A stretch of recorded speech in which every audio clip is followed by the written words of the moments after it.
kiban soyayya na zo kiban ni fanan farin cikin zuciya ta kai kaban soyayya kai ne kaban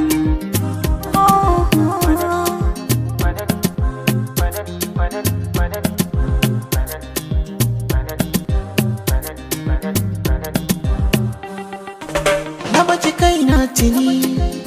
yadda zaki da ni hagunki ba na gani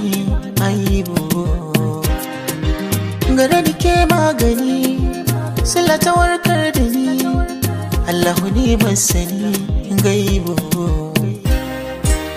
ba wata bakuwa wacce zan baruwa ke kadai ce kawa uwa masoyiya mai kiran damuwa